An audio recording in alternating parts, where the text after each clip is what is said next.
ಮುರುಘಾ ಮಠದ ಆಸ್ತಿ ಅದು. ಮಠಕ್ಕೆ ದಾನ ಕೊಟ್ಟಂತವರು ಮೂಲೆ ಆಗಿದ್ದಾರೆ. ಆದ್ರೆ ಆ ಜಾಗದಲ್ಲಿ ಲೇಡಿಯೊಬ್ರು ಠಿಕಾಣಿ ಹೂಡಿದ್ದಾರೆ. ನ್ಯೂಸ್ 18 ಕನ್ನಡದ ರಹಸ್ಯ ಕಾರ್ಯಾಚರಣೆನೂ ಕೂಡ ಮಾಡಿದೆ. ಈ ಸ್ಟೋರಿ ನೋಡಿ, ಏನೇನಾಯ್ತು, ಏನೇನಾಗಿದೆ ನಿಮ್ಗೆ ಗೊತ್ತಾಗುತ್ತೆ.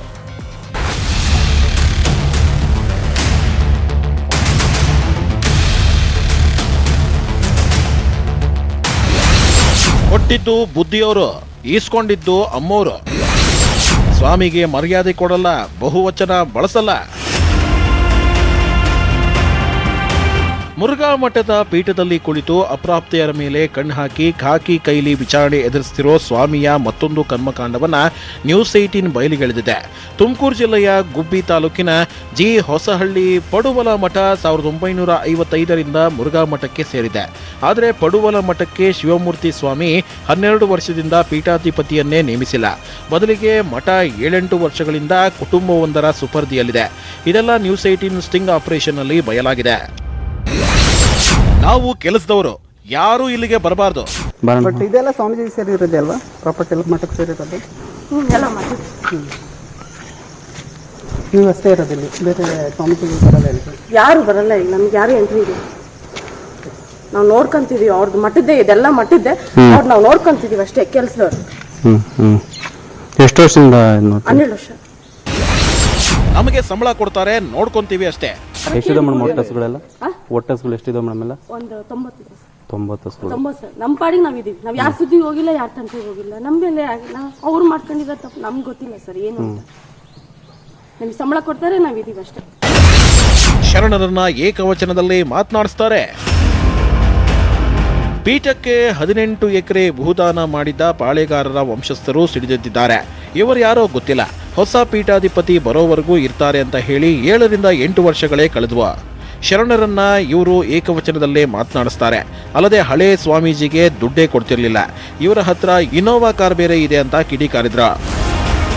ಮಹಿಳೆಯರು ಏನು ಅಂತ ಗೊತ್ತಿಲ್ಲ ಸರ್. ಅವ್ರು ಯಾರೋ 3-4 ಜನ ಹೆಣ್ಮಕ್ಳು, ಅವ್ರ ಅಮ್ಮ ಎಲ್ಲ ಇದಾರೆ. ಹೆಸರುಗಳು ನಮಗೇನದು ಗೊತ್ತಿಲ್ಲ. ನಾವೇನು ಅದ್ರ ಬಗ್ಗೆ ಕಾಂಟ್ಯಾಕ್ಟ್, ಯಾಕೆಂದ್ರೆ ಅಲ್ಲಿ ಅನ್ಬಿಹೇವಿಯರ್ ಅಲ್ಲಿ ಯಾರು ಕೂಡ ಅವರು ರೂಢ ಮಾತಾಡ್ತಾರೆ. ಯಾರನ್ನ ಒಬ್ಬರನ್ನು ಕೂಡ ಕಾಂಪೌಂಡ್ ಇಂದ ಒಳಗಡೆ ಬಿಟ್ಕೊಳ್ಳೋದಿಲ್ಲ.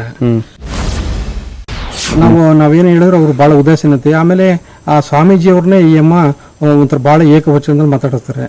ಯಾರೋ ಚಿಕ್ಕ ಎಮ್ಮ ಒಂದು ಹುಡುಗಿ ಇರೋದು, ಆ ಸ್ವಾಮೀಜಿ ಶರಣರನ್ನೇ ಅವ್ರ ಲೆಕ್ಕಕ್ಕಿಲ್ಲ. ಎಮ್ಮಂಗೆ ಒಂಥರ ಹೋಗ ಬಾರೋ ಅಂತ ನಮ್ಮ ಮಟ್ಟಕ್ಕೆ ಇದಾರೆ. ಅಂದ್ರೆ ಅಲ್ಲಿ ಯಾವ ರೀತಿ ಅವ್ರಿಗೂ ಇದೆ ಅಂತ ಅದು ಅರ್ಥ ಮಾಡ್ಕೋಬೇಕಾಗುತ್ತೆ.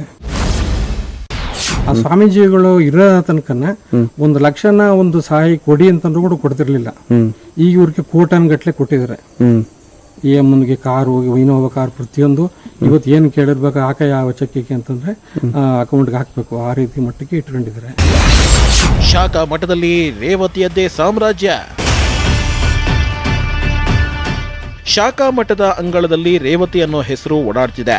ಯಾವುದೋ ಕೆಲಸದ ವಿಚಾರಕ್ಕೆ ಶರಣರಿಗೆ ರೇವತಿ ಪರಿಚಯವಂತೆ. ಬಳಿಕ ಪರ್ಸನಲ್ ಸೆಕ್ರೆಟರಿ ಆದ್ರಂತೆ. 2014ರಲ್ಲಿ ಗುಬ್ಬಿಯ ಜಿ ಹೊಸಹಳ್ಳಿ ಮಠಕ್ಕೆ ಬಂದು ಠಿಕಾಣಿ ಹೂಡಿದ್ರಂತೆ. ಸ್ವಾಮೀಜಿಯವ್ರನ್ನ ಕೇಳಿದ್ರೆ ಅವರು ಇಲ್ಲ, ನಾವು ಬೇರೆ ಸ್ವಾಮಿಗಳು ಕಳಿಸ್ತೀವಿ ಮಠ ತನಕ ಅವ್ರು ಇರ್ತಾರೆ ಅಂದ್ಬಿಟ್ಟು ಹೀಗೆ ಒಂದು 7-8 ವರ್ಷಗಳು ಕಾಲದಿಂದಲೂ ಮುಂದೂಡ್ಕೊಂಡು ಬಂದಿದ್ದಾರೆ. ಅದೇ ಅವ್ರು 3 ಜನನು ಅವ್ರ ತಾಯಿ, 2 ಹೆಣ್ಮಕ್ಳು ಇದಾರಂತೆ. ಮೇನ್ ಒಬ್ಬಳು ಲೇಡಿ, ಅವಳು ರೇವತಿ ಅಂತ ಬಿಟ್ಟು ಕೊನೆಯ ಹೆಸರು ಹುಡುಗಿ ಹೆಸರು. ಅವರು ಸ್ವಾಮೀಜಿ ಅವರ ಪರ್ಸನಲ್ ಸೆಕ್ರೆಟರಿ ಅಂತ ಹೇಳ್ತಾರೆ. ರಾಜಕೀಯ ಪ್ರಭಾವಿ ಮಹಿಳೆ ಅಂತ ಬಿಟ್ಟು ಕೂಡ ಹೇಳ್ತಾರೆ. ಈ ಬಗ್ಗೆ ನ್ಯೂಸ್ 18 ಜೊತೆ ರೇವತಿ ಮಾತನಾಡಿದ್ದು ಹೀಗೆ. ನಾವು ಮುಂಚೆ ಮುರುಘಾ ಮಠದಲ್ಲಿ ಕೆಲ್ಸದಾಗಿದ್ವಿ. ನಾವು ಸ್ಪೆಷಲ್ ಆಫೀಸರ್ ಆಗಿ ವರ್ಕ್ ಮಾಡ್ತಾ ಇದ್ವಿ. ಅದು ಜಾಗ ಆಗ್ಬಿದ್ದಿತ್ತು ಒಂದ್ 25 ವರ್ಷದಿಂದ. ಅದ್ ಯಾರು ನೋಡ್ತಿರ್ಲಿಲ್ಲ. ನಾವು ಕ್ಲೀನ್ ಮಾಡ್ಸಿ ಎಲ್ಲ ಇದ್ ಮಾಡ್ಸಿ ಹಸುಗಳನ್ನ ಕಟ್ಟಿದ್ವಿ. ಆಮೇಲೆ ನಾವ್ ಇರ್ಬೇಕು ಅಂತ ಏನಿಲ್ಲ, ಅಲ್ಲಿ ಅನಿವಾರ್ಯ ಪರಿಸ್ಥಿತಿಯಿಂದ ನಾವ್ ಇದೀವಿ ಅಷ್ಟೇ.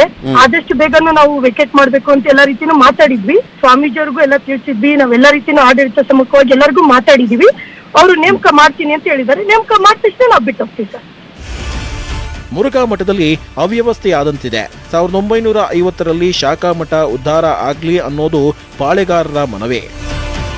ವಿಠಲ್ ಕುಮಾರ್, ನ್ಯೂಸ್ 18 ಕನ್ನಡ, ತುಮಕೂರು.